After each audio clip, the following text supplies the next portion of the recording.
The weakness has never ever been in the Qur'an. Never, never. People question it. Subhanallah, people even question that. They say, how comes in the Sahaba time, like if you look in the time of the Sahaba, radiallahu anhum ajma'in, they, according to a hadith of Bukhari, there was 30 different companions passing by a village, and there was a person that was bitten by a snake, and they said, Hal minkum min raqin, is there anyone that can cure someone from snake poison? So the Sahaba said, okay, if we do this, what will you give us?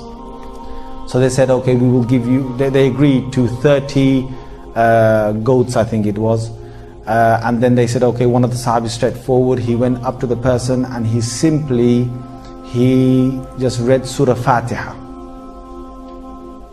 He didn't go and get a book, hocus pocus, waving a magic wand, or he just read Surah Fatiha.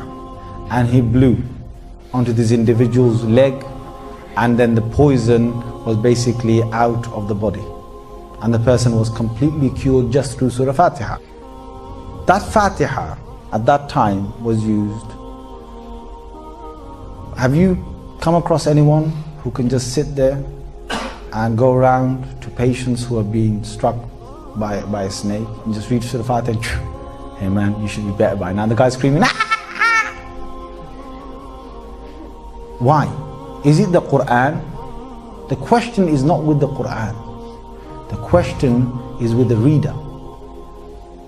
And I'm telling you today, there are people in the world, that just through Surah Fatiha, they can cure, just like, and it's not they cure. I mean, obviously there are sabab, there are means. Allah subhanahu wa ta'ala will bring that cure about just through Surah Fatiha. And there are people still alive in this world today, but they're very rare. Most of us would probably need a lot more to read than that, just to get that cure to come about. The cure, we don't bring the cure, obviously Allah brings the cure, it's His words of the Holy Qur'an. But the one thing that I want us to understand is that the Qur'an in no way is any lesser in degree of power than what it was in its time of revelation. It's actually exactly the same power. But the power of the Qur'an, when it comes to ruqya, when you want to blow onto someone because they are affected by something, the power of the Qur'an is contingent upon the nature of the body that reads it. See, the body that reads it, it depends on the a'mal and the good action that the body does, and the purity of the heart.